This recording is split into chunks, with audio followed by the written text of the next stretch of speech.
Hi, welcome to the 12th House Podcast. I'm Michelle, your co-host and the head witch in charge here at Holisticism. Delighted to have you. Welcome back to the squirrels who have been here before, to our new squirrels. Hi, how's it going? The 12th House Podcast is a little corner of the internet where we bring together creativity, inspiration, intuition, spiritual shit, the metaphysical, the practical, tactical stuff that comes to running a business. And we bring it to you so that you can do your sacred work, so you can self-actualize, so you can be the biggest you could possibly be. It's really fun. You're going to like it, I think. Anyway, let's get into today's episode. Hi, Katie. Hi. Wow, this is incredible. I'm so happy to be here. I'm delighted to have you. Dear listeners, this is the esteemed, the talented, the gorgeous, the effusive, the just brilliant Katie Dalebout, who is our new podcast producer. So excited to welcome her to the team. That was so many nice adjectives. I can't even believe it. Thank you so much. I mean, and also a job title that I am truly an honor and a privilege to get to do this, but also secretly, you know, I'm really here to hang out with you. So welcome to the pod. I mean, I was just thinking, like, you're not a grandmother. You're more like the aunt or the great aunt of so many podcasts, or, you know, like you're the cool aunt to so many podcasts that have been created in the world. It is very interesting to be the age that I am and having done, it's the thing I've done the longest, you know, longer than I've lived anywhere, longer than any romantic relationship than I've had, longer than many friendships. It's a long time. And like you've been doing it also just like exponentially longer than so many people who are now getting into podcasting. And like I was thinking about social media the other day and how there are people who are, you know, social media directors of social media now that like, I don't know, we're on MySpace. And like who knew, you know, coding their MySpace with like snowflakes. So when you clicked on your MySpace page, a snowflake would fall. Like that's crazy that these things that we just kind of started as youth are now like big ass jobs. You know? Yeah, I think about that sometimes, you know, because podcasting, unlike social media, like when I was in school, I studied broadcast journalism. I wanted to be a TV news reporter, but all of our prereqs were radio. So there was some sort of like conceptual understanding of what a podcast was, even though I didn't have that term. But I mean, it's radio, you know, it's been around for millennia. But with social media at that time, like when I was in college and we were in college, that was not a course. That was not a major. That was not, there was communications, and I couldn't even conceive of that. You know, we didn't even have iPhones then, which is just, it's crazy. I think about that quite often. Yeah. I know. I obviously Rhodes have a baby, and I'm thinking about his education, and I'm like, God, he'll probably have a job that like we can't even conceptualize now. Like it totally doesn't even exist, not even in the slightest. And who knows what he'll end up doing, that, or he'll just be like a blacksmith. You know, he'll go like all the way back to something that's been around for forever. Yeah. Was it you who were telling me about, I think maybe it was, because I think I was telling you about I had to go pick up something from the cobbler and that I have a really good cobbler. And you were like, yeah. And I'm like, I'm kind of, I'm not going to say close with Arthur, but I have an understanding of his life and I consider him a friend. I don't know what he thinks about me, but. Is he like a Russian guy? Yeah. Yes. Yeah. Arthur. Yeah. You know that guy. Yeah. He did my wedding shoes. He was wonderful. Oh, wow. Yeah. He's very sweet. Very sweet and like very beautiful smile, right? He has like a really beautiful smile. Yeah. Or pretty eyes. Like a lovely person. Yes, but okay, so you have a cobbler that you love, and like, yeah, that's a trade, and he probably like apprenticed as a cobbler at some point, you know? Yeah, and the whole reason I brought it up was because I think it was maybe you who we were like talking about, or I told you I like had to do that errand or something, and you were like, yeah, it's funny, like a lot of people aren't learning some of these skills that, you know, we take for granted, that we can go to them and have, you know, use the skill that they have. And like electricians or cobblers or even plumbers. I come from a family of plumbers, so that one's near and dear, but we'll talk about hyperfixations in a second. But my like sort of long-term hyperfixation is education right now because of Rhodes. And I think I might have told you about this, and maybe I mentioned on the podcast too, but I really like this one education writer who's written a series on like how to create quote unquote geniuses.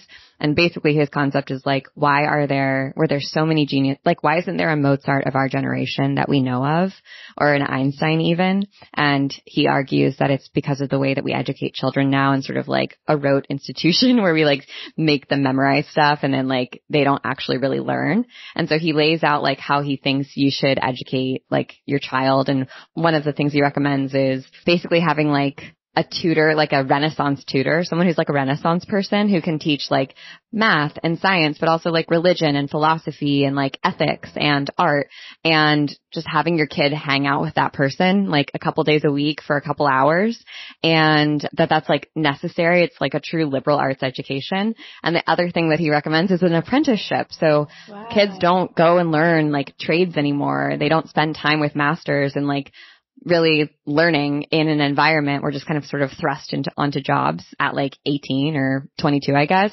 So I'm thinking about those things a lot. Yeah. I mean, that just sounds so fun. I know. I'm like, I want a tutor. Well, I do that by like just hanging out with friends who have many different skills but they're not specifically teaching me, but I try to absorb as much as I can. Yeah, that was one of the other notes is he looked at what all these like quote unquote geniuses had in common across, disciplines. And one of the things was that their parents often had loads of friends and parties and introduced them to lots of different types of people. And just seeing different ways of being in the world was like so necessary for their development and the way that they thought. And like being treated like small adults at the dinner table who could like have a conversation about what they believe is right or wrong, and like learning from other people was necessary. I just think that's so cool. I mean, like that's a big inspiration for me and E for why we have so many like gatherings, and we try to have someone over for dinner like almost every night. Yeah. I mean, I think growing up with a single mom and an only child by default, like I was just around a lot of grown-ups more than kids. Mm-hmm. And my mom's one of 6. So all but one are single people who don't have children. So wow. And the one uncle who did, my cousins are much older. So I was really, really, really only the kid around. And I think just being around adults so much as a kid made me very comfortable socially.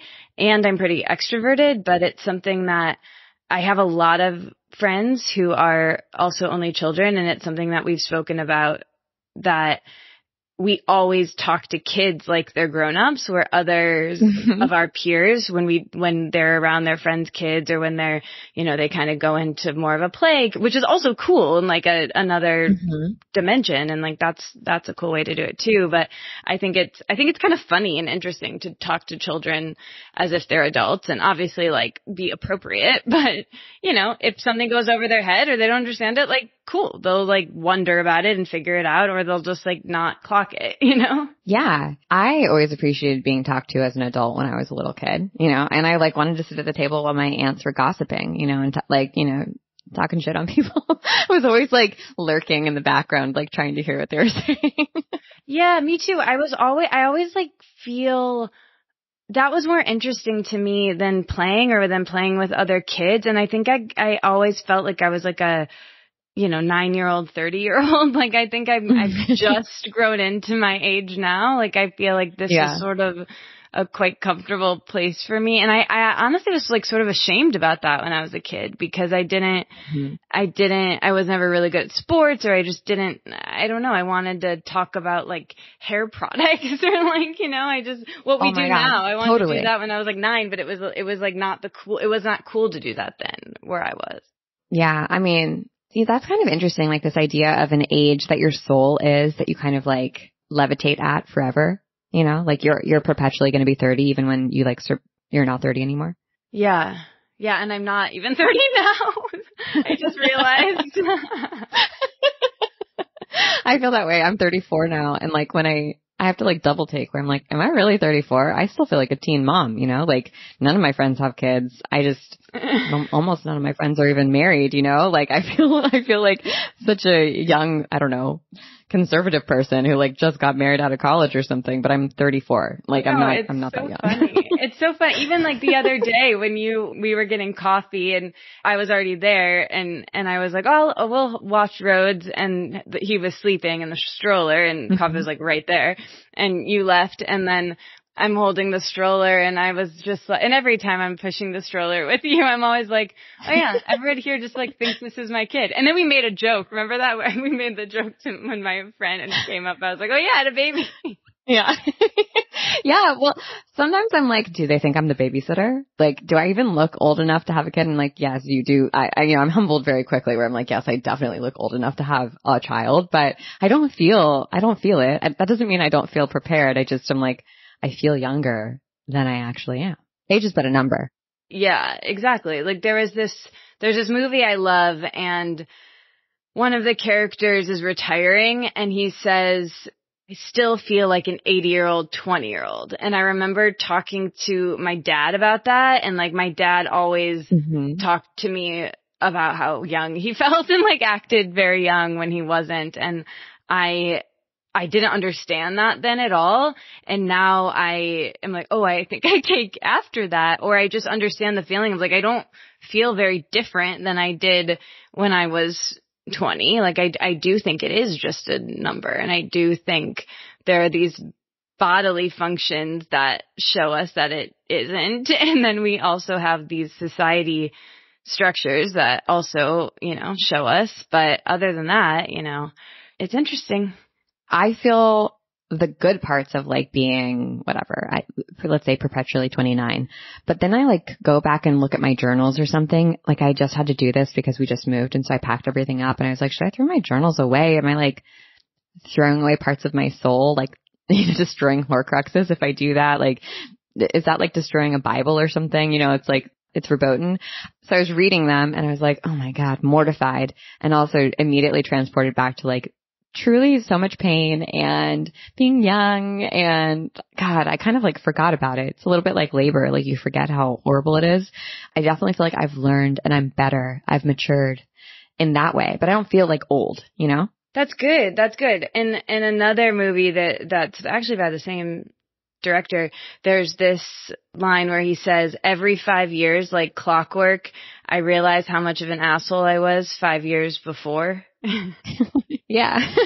And that also tracks for me of like, you're just cringing at your old versions of yourself.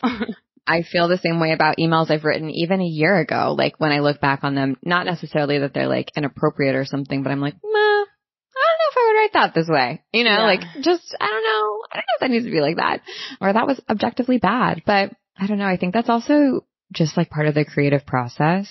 Like I'm doing research for an upcoming episode on prolific people. And I think that that's the mark of a prolific person is they really don't look back. Like they just keep on keeping on because you just can't stand in the muck of the past, Yeah, well, I was going to say too, I think there's this episode we're about to record that will be out soon really talks about this. And I think we in all these philosophies really for Friday philosophies are at their core about growth and changing your mind and having an openness and being malleable, which is something that I hope to be and have become more of. I think I had more firm, this is how it is when I was younger. And that is just my sample size has gotten bigger that it's not that way. So in that way, I feel like I've grown, and I just feel like I know less and less the older I get in a good way, and I'm happy to learn. And then I also I meant to say this earlier too, I really love holisticism and what you were doing, what Wallis helped you build. And I want to shout out Wallis too, because, I have huge, huge shoes to fill. And I am so grateful that, you started this podcast together and that, I get to come in here and be part of it. And I want to say to everyone listening, hi, and thank you for, trusting. I know when the new energy comes into the party, the party was so good before and now there's a new person here and the other person's not here, and that might be jarring. And I meant to lead with that, but it does sort of relate to this open-mindedness of not just a new person being here, me, but open-mindedness to, what holisticism is about system making and about, turning things on their head to try to find another way to see it. And I'm excited to be a part of that. I'm learning so much already and have been for, I've actually been here a month. So I am honored and thrilled that you've been here for a month. And yes, I mean, when I started working with Wallis and Janelle, like I had one person I had hired before, like 6 months before them, but I hired them both in early pandemic days. And I just assume people are like me and that they'll want to stay at a job for like a year and a half max, and that they're there to learn as much as they can and kind of like treat that job as a playground or a laboratory to like flex their own skills and then sort of use that as a launching pad to move forward. And so I went into working with the two of them and everyone I work with kind of like just with that expectation that like when they stop growing or feeling like they're growing, then it's time for them to go. And like, I'll be so lucky if we make it to a year and a half or 2 years. And I still like, pinch myself that I got to work with Wallis for 3 years, which feels like a really long time. And it's such a like, I don't know, for me, I feel such a relief that in a like selfish way that she didn't like go to another job or something. She's going to grad school to like learn this whole new thing. It makes me feel, not that I would feel like a failure, but like it really, I don't know, this isn't about me, but it makes me feel, it's such a relief that I'm like, oh, she didn't leave because she doesn't like, I don't know, like working with me or like the work or whatever. Hopefully it was like a catalyst for her to, and I think she would say it was, to like dive into the things she's even more excited about. So sad that she's not here, delighted that she's, taking this new step on her journey, and absolutely thrilled that you're here and you're going to steer the ship in a different way. And like you said, holisticism has changed so much over the last 5 years. So we're not going to take a hard right, but I think we just continue to move like in degrees towards correctness or towards like the truth of what this thing wants to be. And I feel like when seemingly big outward changes, like bringing a new person on to be part of like what we create, it kind of helps us get back on our path. By the nature of the act of change, like the actual like Wallis sitting down to teach me how it was done makes us consider how it's done. And then me learning how it's done makes me consider it more. And so it's just by that process alone, it's an audit, and then also too, like the way that I've been doing my podcast for 10 years. And I guess I didn't really introduce myself to people here who might be completely new to me, but we alluded to it, but I've been doing my podcast for 10 years, which Wallis and Michelle together happened to be guests on earlier this year. And I was a guest on the 12th house. And then Michelle and I have known each other for years and years, maybe probably 2017, because I started holisticism in 2017. This came to be, I was so grateful to be on, and then had you both on my podcast. And I said this to you, but I was like looking across the room at the recording studio where we were recording. I was like, that looks fun. The two of them working together and having collaboration. And like, really, I kind of longingly was like, remember I walked out of there. I was like, that was so fun. Like, God, they get to do that every day. Like I was, and I wasn't even thinking in a way of like, I would work for holisticism. There wasn't like an avenue for that to happen. I wasn't looking for a job. Like there was I was just like, oh man, that was good. Bummer. That can't be more, like. Yeah. Well, when you work by yourself. Okay. That was a preview of the 12th House Plus content. Just a little sneaky snack. If you like that, if you want more, if you want to hear the whole story, you can subscribe on Apple Podcasts or on Spotify Podcasts at the very top of the page where you would subscribe in general for the podcast. It's $5.99 a month, and we'd love to have you.